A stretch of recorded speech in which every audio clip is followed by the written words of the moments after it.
Shesha Shanyavari Pasatyar Shatarine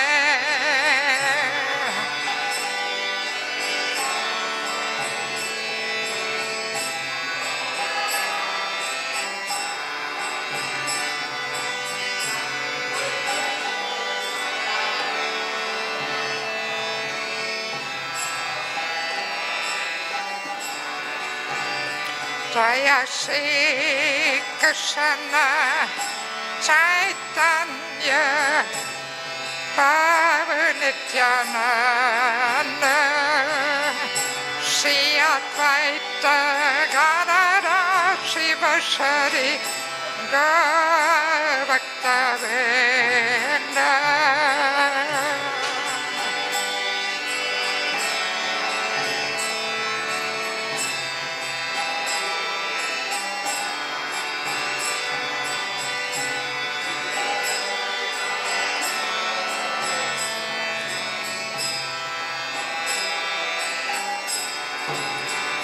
Jaya Shri Krishna Chaitanya Prabhu Nityananda Shri Advaita Gadadhara Shiva Shri Gaur Bhakta-vrinda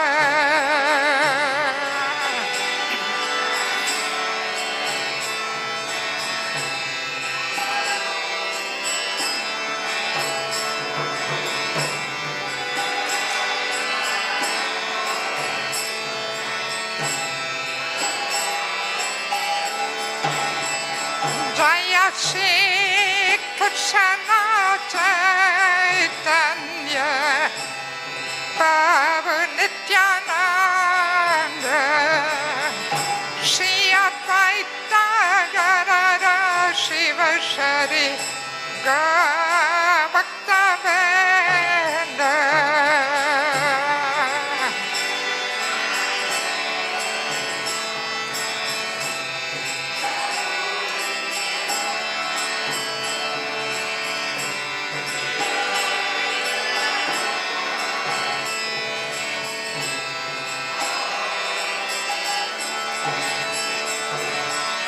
Hare Krishna, Hare Krishna, Krishna Krishna, Hare Hare, Hare Rama, Hare Rama, Rama Rama, Hare Hare.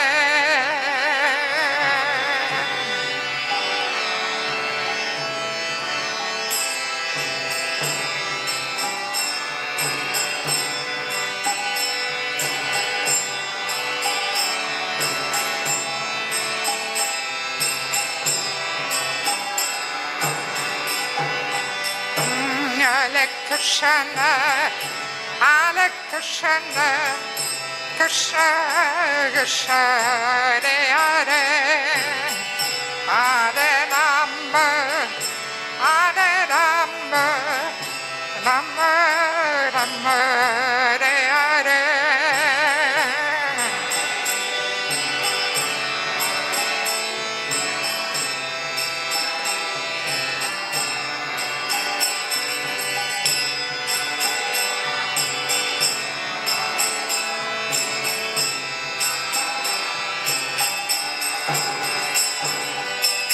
Hare Krishna, Hare Krishna, Krishna Krishna, Hare Hare, Hare Rama, Hare Rama, Rama Rama, Hare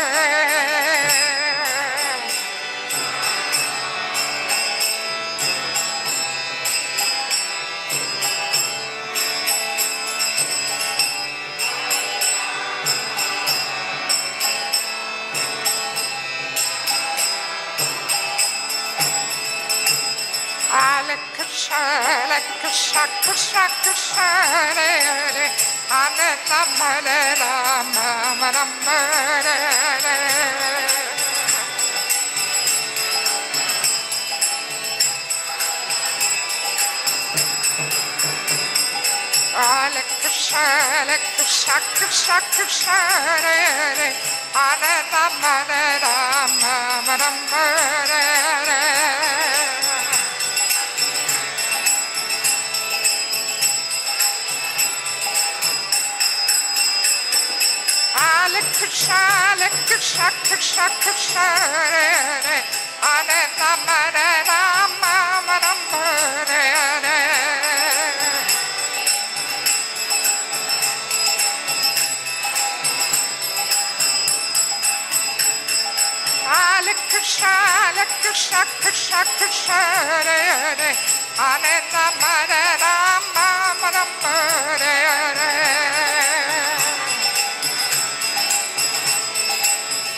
Gaura Premanande Srila Prabhupada Ki Samaveda Bhaktivinoda Ki Gaura Premanande Hare Krishna.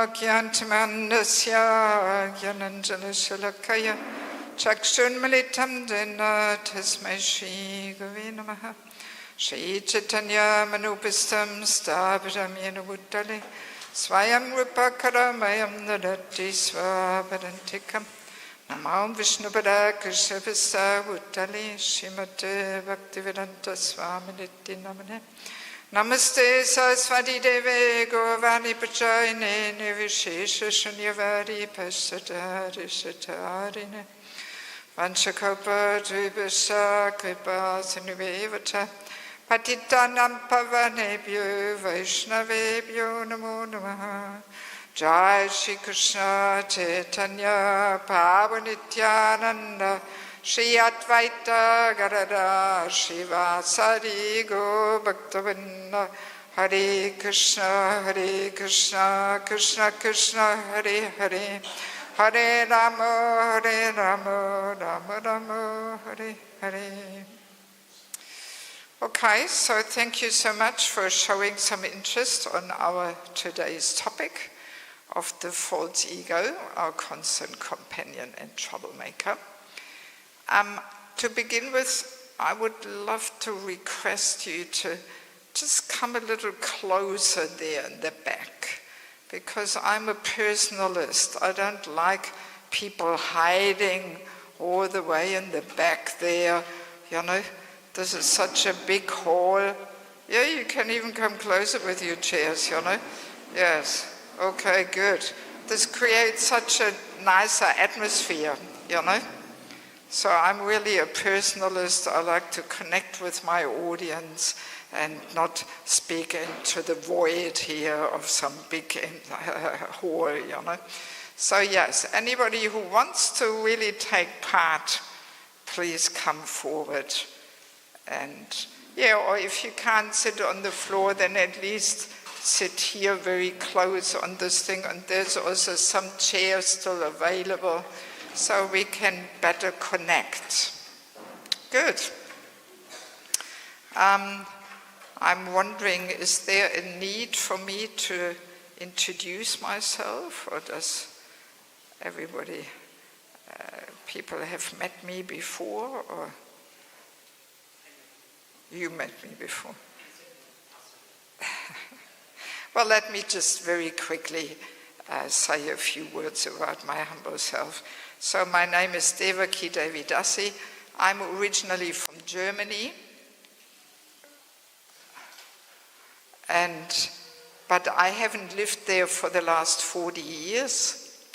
I met Krishna consciousness in Australia in 1985, so I'm not a Prabhupada disciple. Often people think that because I'm a little elderly or something, but no, I joined in 85. And yeah, I had a few Diksha gurus. I was Bhavananda disciple, then I took reinitiation of Prabhu Vishnu, former Swami, now Prabhu. And then I took one more time reinitiation of His Holiness Niranjana Swami. But all three gurus, now you changed something on the sound. It was all nice before. Yeah, all three gurus were the perfect guru at that time. So I don't have any grudges or hard feelings. My whole life would have gone completely differently if I had not taken shelter of these personalities. So it was all good, yes. So, and yeah, I spent quite a few years in Australia. I was 4 years in the ladies' ashram in Sydney, getting some training in all the basic things of devotional life. Then I was married for 10 years, and that time we pioneered the first more organized temple in the former Soviet Union in Riga, Latvia, Baltics. Very small country, you may not even know about it. Only 2 million people, so. And yeah, that was a very adventurous time and pioneer spirit. That was in 1989, when the whole communist system fell apart. So, and then 1999, my former husband left me, left Krishna consciousness. He's not practicing anymore. He remarried a non-devotee and separated again and so on. So, and since then, I'm in white, moved on in my life. And for the last 24 years, I have been basically living out of a suitcase. I am living out of a suitcase, meaning I don't have a home as such. I don't have a place. So I'm basically every weekend somewhere else. I spend 5 months per year preaching in India and Bangladesh, and 7 months per year all around Europe, US, Canada, Australia, New Zealand, all around Europe. So many places. And because I've been quite involved in preaching in Bangladesh, that's actually where I received a whole transformation. Because Bangladesh is East Bengal, it's actually the place where most of Mahaprabhu's associates come from. And because it's a Muslim country, that really preserves actually our Vaishnava culture. Yeah, because the Muslims are not so eager for the modern Kali Yuga ideas. So it's very traditional. It's when I'm there, I'm only with the locals. I live with them, I eat with them, I travel with them, I preach with them. So, and yeah, there's no Western devotees living. And it's almost like entering Chaitanya Charitamrita. It's really like a different planet, even compared to India. Whole different world. So, and over the 20 years of spending quite some time there, I received a whole transformation and deeper insights. How our philosophy is meant to be lived. Because especially we coming from Western countries, we are not there yet. We learn the philosophy, we repeat it, but are we really living it? That's the real challenge. And it only transforms our heart if we live it. Just repeating it will not do that much. We actually have to apply it. So, and because I realize not everybody can have that good fortune of spending so much time in Bangladesh, that's why I thought, all right, let me establish an institute for spiritual culture. And my base is in Mayapur. I spent 2.5 months there, and I put all different courses together, which I teach there every year in January. And now I'm in the process of putting the courses in book form. As you can see, there's 5 different books. I have 2 more to go. And they're all very important topics. And as book form, they can reach more people. Yes. So yes, that's my humble mission. So, and the fourth ego, our constant companion and troublemaker, is also one course which I'm usually teaching in Mayapur. So maybe let me begin by sharing a few realizations, what gave me the inspiration to, get deeper into this topic of false ego. Because false ego is so subtle, and we can easily miss it completely. And we can actually do the opposite of what we should be doing.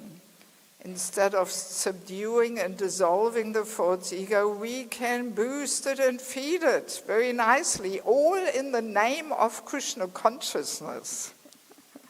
And it is going on quite a fair bit, Yes, and we may not even realize. We may be in the belief that I'm doing the right thing, Yes. So, but oh my God, so subtle. So, we will have 4 sessions. But even if you can't come every session, still, each session, are also complete in themselves as much as they can be complete. So people will get something out of it, even if you can't come tomorrow and you come back on Friday. You will capture something, no problem. And as you can see, there is a book on that with the same title there too. So there you have even more than what I can present in these 4 sessions. So in any case, one thing, I do like to conduct holy name retreats also. This is also part of my mission. I conduct every year one in Ekachakra Dam over Christmas. If you want to get a really beautiful experience, come to Ekachakra, 23rd to 27th of December. I've even printed out a poster here, and at the end, if anybody is interested, you can take a photo of it, and there you have all the details on it, where to register and everything. Yeah, so, and after conducting holy name retreats for so many years, one day this realization hit me that we can make so many endeavors to get on deeper levels of chanting, but if we don't parallel also work on our false ego to dissolve and subdue the false ego, then our chanting can be compared to an elephant taking bath. After elephant takes bath, what does he do? He takes the dust with his trunk, throws it all on his back. And that's exactly what we do. because we can be so trapped in these false ego patterns of behaviors that, okay, we go to a chakra for 3 full days and we do our best to chant, but then we just slide back into these false ego patterns of behaviors. And we are actually not getting anywhere. And after all, Mahaprabhu also says, Tinadapi Sunichina, so we have to be more humble than a blade of grass, more tolerant than a tree. And only then we actually get the real benefit from the holy name. So as long as we are so trapped in these false ego patterns of behaviors, we can't really move forward. And that realization really hit me. And then I thought, okay, let me dive more into this whole topic of the false ego. So both things have to go on parallel. We have to endeavor for the deepening our relationship with the holy name, and at the same time work on our false ego. And we will discover that this requires quite a bit of internal work. Yes, it doesn't just happen automatically. Bhakti is a whole deep internal process.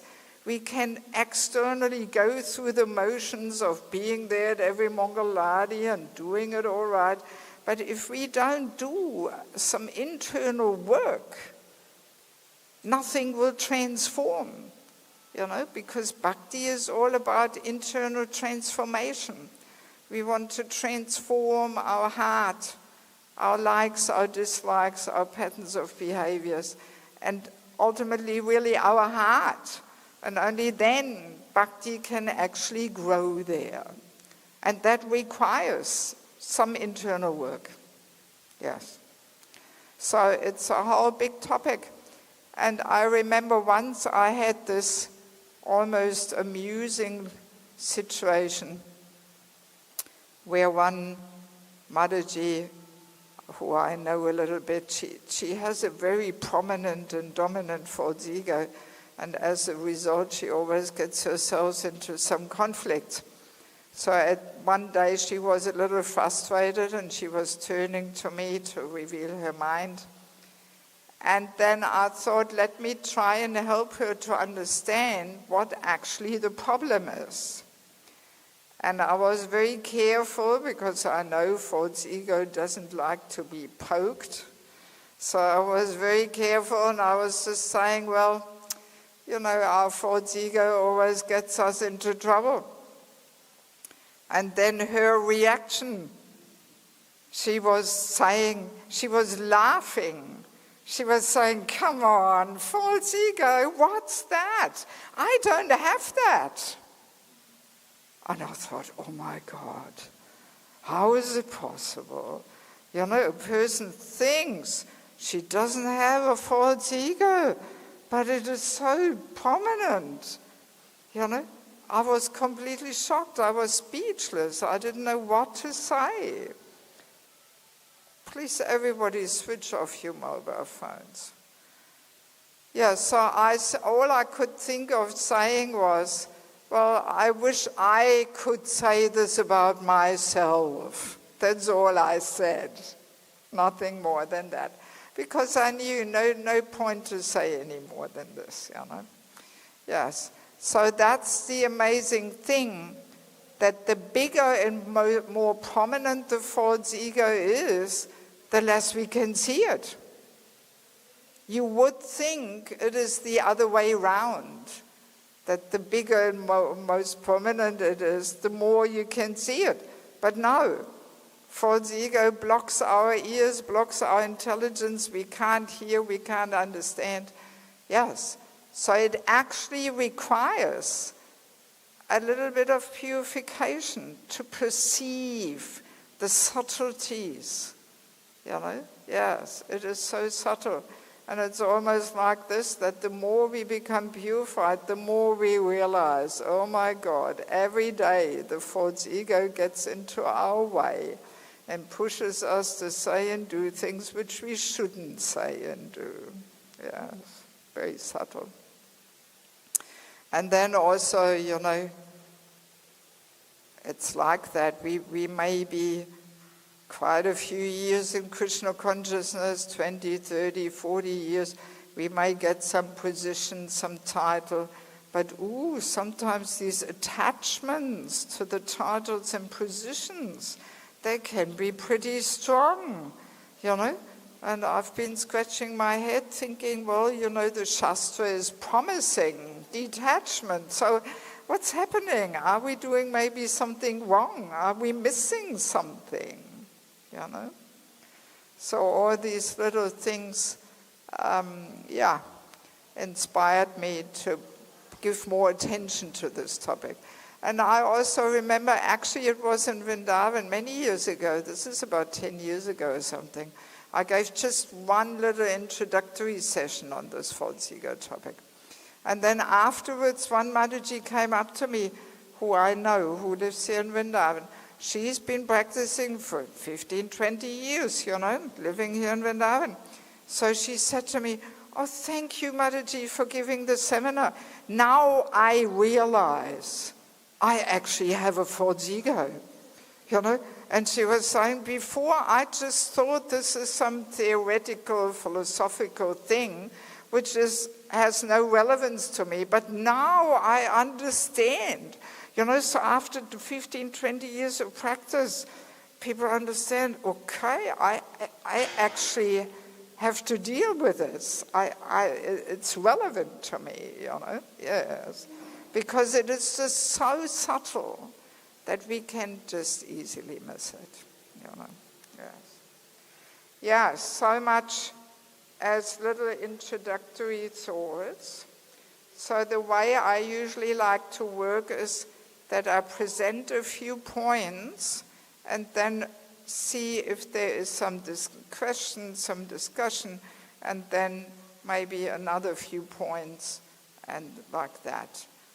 Yeah, so I'm not going to talk for 1.5 hours here straight, but I also don't like to be interrupted because I have, my mind on a certain track and I want to present a few things and then I will stop and ask for questions.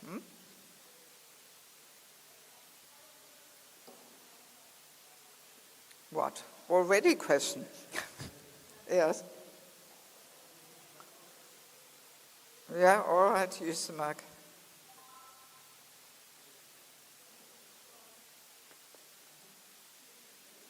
Just... Hare Krishna. Thank you, Mataji. This point you were mentioning about bhakti is a lot of internal work. We have to work a lot dealing with these anarthas. I was just trying to reconcile this. I agree what you are saying. This mic somehow needs to be adjusted a little bit. Yeah, the sound is not good. That's what I'm saying. Okay, no, you use it. I just have to listen really carefully so I catch what you're saying. Hare Krishna. So yes, I maybe speak a little louder. Yeah, I understand this fact that bhakti requires a lot of internal work. Yeah. I was just trying to reconcile this with that famous shloka which Prabhupada often quotes, Yasya asti bhaktir bhakti akinchana sarvai gunais tatra samasate sura. That Prahlad Maharaj shlok, whenever who does bhakti, he automatically develops all the good qualities. Yes, but it's part of doing bhakti to do some internal work. Right? Yes. That's part of bhakti. Bhakti is not just some mechanical external process where we go through the motions mindlessly or something. But no, it's a part of bhakti. Yes, yes. That's the whole point. We will get there. So let's just start. So, let us remember to begin with, what is the false ego? So as we know, the soul is covered by the gross body made from earth, water, fire, air, ether. And then there's the subtle body of mind, intelligence, and here we have it, the false ego. So false ego is the most subtle element of the subtle material body. And as we said, it's so subtle that we can almost miss it completely. So, and as we know, at the moment of death, the subtle body of mind, intelligence, false ego takes the soul to the next gross body. So in other words, we have been carrying the subtle body with us for so many lifetimes. And, it's almost like a computer chip with so many informations, impressions stored in the subtle body, and we take them with us for so many lifetimes.